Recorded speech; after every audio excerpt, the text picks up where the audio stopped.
secret de cette société. Donc je m'intéresserai aujourd'hui à un point de vue très partiel, puisque je sais qu'il va y avoir de nouveau un débat cet après-midi, peut-être beaucoup plus spécialisé sur le cinéma entre elle et Régis Michel. Et donc moi je m'intéresserai à un point de vue partiel, celui de la narration dans ces 3 premiers longs métrages, dont j'essaierai de montrer qu'elle est tendue chaque fois entre un trauma initial et une catastrophe finale, avant d'interroger les ressorts de la causalité dans les 3 films. Donc d'abord, je vais essayer de décrire comment j'ai vu le trauma initial et la catastrophe finale dans les 3 films en les prenant dans l'ordre chronologique. Donc d'abord La Ciénaga, qui date de 2001. Au début de La Ciénaga, Mecha, la maîtresse de maison d'une propriété qui est située dans la province de Salta, au nord de l'Argentine, trébuche, tombe et se coupe gravement à la poitrine avec des éclats de verre lors d'une réunion familiale autour de la piscine.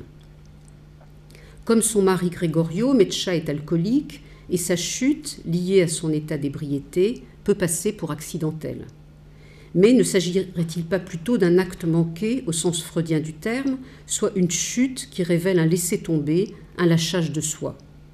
Et de fait, cette chute est métaphorique de la situation de Mecha.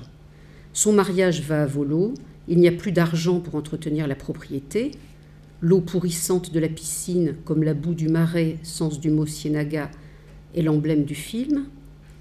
Mecha n'a plus d'autorité ni sur sa domesticité indienne, ni sur ses enfants, qui, livrés à eux-mêmes, entretiennent des relations étranges entre eux et avec le monde extérieur. Blessée et déprimée, Mecha congédie son mari du lit conjugal, autour duquel convergent désormais famille et amis, et s'enfonce dans l'alcool.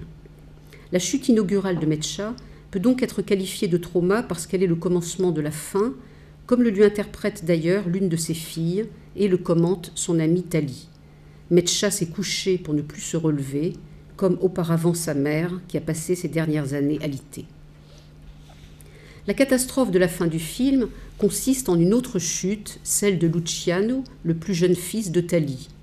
Sa chute mortelle d'une échelle, dans la maison de ses parents, est la conséquence de sa phobie d'un animal fantastique, le rat d'Afrique. Le petit garçon a entendu l'histoire d'un chien errant qui, une fois adopté, avait dévoré tous les chats de la maison. On emmène l'animal chez le vétérinaire qui l'ouvre brutalement tout du long. On constate alors qu'il a beaucoup plus de dents qu'un chien, c'est un rat d'Afrique. Or, Luciano a une dent orpheline qui lui pousse au milieu du palais et qu'on lui a montrée sur une radio. Il s'identifie visiblement à l'animal monstrueux, mais son entourage ne prend pas sa terreur au sérieux. Lorsqu'il entend, par-dessus le mur mitoyen de sa maison, des aboiements que ses frères et sœurs plus âgés attribuent en riant à un rat d'Afrique, il se précipite courageusement pour apercevoir le monstre et, désobéissant à sa mère, escalade l'échelle qui bascule dans le vide. C'est donc pour se voir lui-même, pour savoir ce qu'il a dans le ventre, qu'il désobéit à sa mère et subit un destin fatal. Dans le deuxième film, La Niña Santa, qu'on a revu hier soir, qui date de 2004, La Niña Santa, on peut aussi voir un trajet du trauma à la chute, mais d'une manière différente. La Niña Santa commence par une scène exaltée de catéchisme choral, immédiatement suivie d'une agression sexuelle. Un homme profite d'un attroupement dans la rue pour presser son sexe par derrière contre une jeune inconnue. Cette première rencontre de l'adolescente avec la jouissance d'un homme est traumatique parce qu'elle la laisse dans un certain vide de la signification. Certes, l'héroïne Amalia, âgée de 14 ans, a une relation complice avec sa meilleure amie, José, bien plus dégourdie qu'elle, qui sait y faire pour s'assurer du plaisir tout en respectant les codes sociaux de la petite bourgeoisie catholique de province à laquelle appartiennent les 2 adolescentes. Mais ce contexte initiatique ne suffit pas à lever la perplexité d'Amalia, liée à l'absence structurale d'un savoir sur la jouissance sexuelle. Pour trouver un sens à ce qui vient de lui tomber dessus par effraction, elle prend à la lettre l'enseignement du catéchisme et interprète comme un signe divin l'indubitable excitation que lui a procurée sa rencontre avec l'agresseur, un médecin, le docteur Jano. Appelée par Dieu, Amalia décide de se consacrer à sauver cet homme. Dans le film, ce sauvetage revêt une signification plutôt ambiguë. En tout cas, sa décision inverse le rapport entre l'adolescente et l'homme. C'est elle qui pourchasse désormais son séducteur. De fait, le docteur Jano devient la proie puis la victime d'Amalia. Malgré son soi-disant désir de le sauver, Elle causera en effet sa chute. D'où la catastrophe de la fin du film, à laquelle on n'assiste pas, mais qui, minutieusement préparée par la convergence inexorable des fils narratifs, semble inéluctable. Troisième film, La femme sans tête, qui date de 2008. Donc, dans La femme sans tête, on va de l'accident, enfin le trauma ce serait l'accident et la catastrophe, le déni collectif. La Mujer sin cabeza débute par un choc en voiture sur une route de campagne au bord d'un canal vide juste avant un orage. En se penchant pour répondre au téléphone, Véro, une femme élégante à l'air un peu égarée, a heurté quelque chose, un corps. Choquée, elle s'arrête, mais repart sans descendre de voiture. Le spectateur aperçoit bien une silhouette à terre dans le rétroviseur, mais ne peut pas l'identifier, et elle non plus. Secouée, Véro semble perdre tous ses repères. L'accident est traumatique, non pas à cause d'un dommage physique, mais parce qu'il l'a changée profondément. Rien ne va plus comme avant dans un monde où elle se sent dépersonnalisée. La catastrophe est la disparition d'un jeune travailleur indien qui a coïncidé avec l'accident de Véro. On le recherche, on émet des hypothèses. Cela se passe juste à côté, mais dans une autre sphère sociale, un autre monde, proche mais infiniment lointain. Est-il encore vivant ? A-t-il été emporté par la crue du canal après l'orage ? Quelqu'un l'a-t-il assassiné ? À la fin du film, on est certain qu'il est mort. Mais cette première catastrophe se redouble d'une autre. Les chances de savoir ce qui s'est réellement passé lors de l'accident de voiture se sont à jamais évanouies grâce à une occultation délibérée de la vérité par les notables qui entourent Véro. La seconde catastrophe est l'orchestration d'un déni collectif. Je vais parler maintenant de la causalité tordue qui fait passer chaque fois du trauma à la catastrophe. Dans aucun des trois films, il n'existe de lien de causalité évident entre le trauma du début et la catastrophe de la fin. Mais une même structure discursive nous conduit du trauma à la catastrophe. Il s'agit, sous différents modes, d'une certaine non-reconnaissance du désir dans la parole. Dans La Niña Santa, le film du milieu, ce lien causal est facilement déductible car c'est bien à cause de son comportement délictueux que le docteur Jano va se retrouver dans de sales draps. Cependant, la logique de l'enchaînement causal n'est ni évidente ni linéaire, car ce n'est pas, comme on aurait pu s'y attendre, à cause d'une accusation par sa victime Amalia, qui, au contraire, grâce à la révélation divine, cherche à le protéger et surtout à aller plus loin avec lui. Une suite de petits événements qui auraient pu ne pas se produire fait la trame du film et creuse le lit du drame.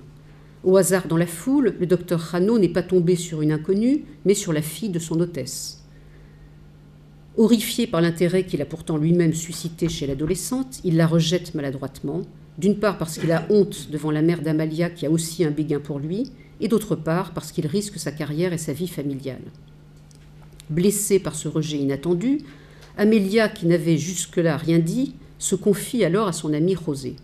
Celle-ci promet de se taire, mais crache le morceau à sa mère pour faire diversion lorsqu'elle-même est surprise au lit avec son cousin. Or, la mère de José est une pipelette envieuse qui ne demande qu'à allumer un esclandre. Ce sont ces hasards, ces malentendus et quiproquos en série, ces petits actes qui, en se combinant fatalement, engendrent, non sans effet comique, la catastrophe. À chaque fois, quelque chose avec quoi on n'aurait pas compté infléchit vers le pire la trajectoire de l'intrigue. La jouissance des protagonistes, qu'ils refusent de s'avouer à eux-mêmes et qui les mènent par le bout du nez. À cet égard, il y a dans La Niña Santa une sorte de point de rebroussement du désir. Le prédateur y devient la proie, comme on le voit dans une scène décisive où la jeune fille se fait volontairement attoucher dans une seconde scène de séduction qui répète à l'identique, mais en l'inversant, le trauma sexuel inaugural du film. Donc on peut montrer cet extrait.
Bon, donc vous voyez, c'est le point de rebroussement du film, c'est elle qui se glisse à ce moment-là devant lui et qui va inverser à ce moment-là la relation entre lui et elle. Dans La Mujer sin cabeza, le lien de causalité entre le trauma initial et la première catastrophe, la mort de l'Indien, restera à l'état d'hypothèse jusqu'à la fin du film, tandis que s'affirmera toujours davantage une seconde catastrophe, le déni collectif. Au début, Véro n'a pas voulu savoir ce qui s'était passé et a juste vérifié qu'elle n'était pas blessée sans dissimuler l'accident. Mais après avoir confié ses doutes, successivement à son mari, à son frère et à son amant qui est aussi son cousin, ceux-ci, qui sont aussi des notables, se mettent d'accord pour effacer collectivement les traces de l'accident. Il répare discrètement sa voiture, supprime son nom du registre de l'hôpital, etc. Véro apprend bientôt qu'un jeune Indien a bien disparu ce jour-là, puis qu'un objet inconnu a bouché les canalisations, enfin qu'on a retrouvé le cadavre d'un noyé. La vision d'un enfant blessé semble la précipiter vers la reconnaissance de la vérité. Elle paraît un instant éprouver sinon de la culpabilité, au moins de la compassion. Or, c'est le déni qui l'emporte. Véro confirme son refus initial de savoir et accepte sans mot dire que sa famille fasse disparaître toutes les traces de son accident. Dans le passage du film qu'on va voir, on voit bien sa position subjective. Ces hommes s'agitent en arrière-fond à la piscine pour tout effacer et parler au téléphone, tandis qu'elle affirme qu'elle ne sait rien, tout en montrant qu'elle sait, ce qui est la définition même du déni. Donc on peut montrer le deuxième extrait.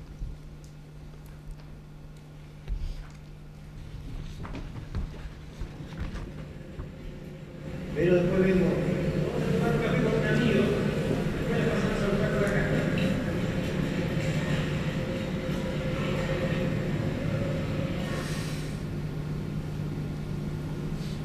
Señora, está el muchacho que lava auto. Dice si tiene algo para hacer o algo para comer. ¿Qué hago? Pregúntale a Marco si necesita algo.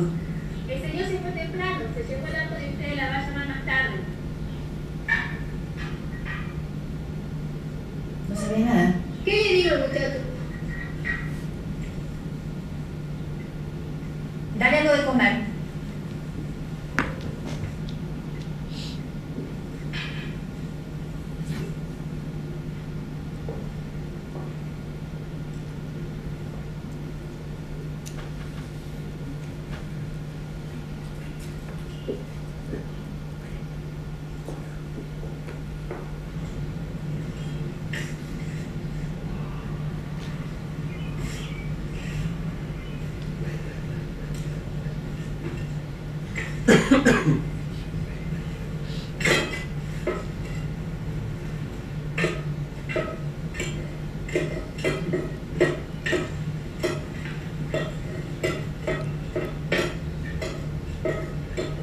¿Qué es lo que hay?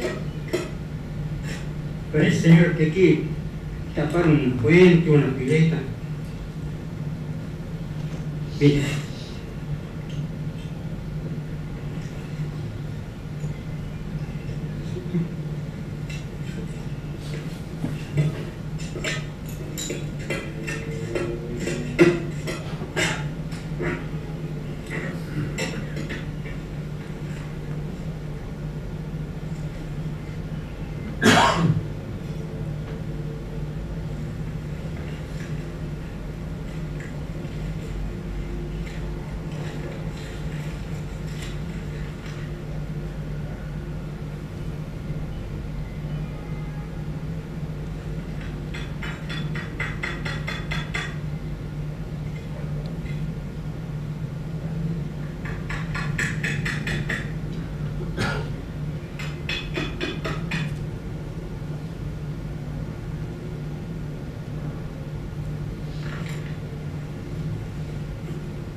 Donc à la fin, Véro sort de son état de dépersonnalisation de façon dérisoire grâce à un shampoing, un simple changement de tête, de blonde elle devient brune, comme la célèbre femme fatale et criminelle de Mulholland Drive de David Lynch.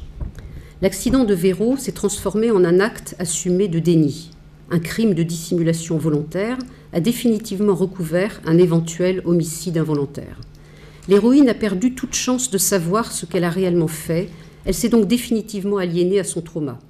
Si l'on se souvient de la temporalité de l'avènement de la certitude chez Lacan en 3 temps, instant de voir, temps pour comprendre, moment de conclure, on pourrait déduire du film un enchaînement causal de l'acte de déni, également en 3 temps, qui débuterait sur un instant de ne pas voir, développé en de multiples tentatives d'effacement diffracté, qui débouche sur un déni collectif définitif.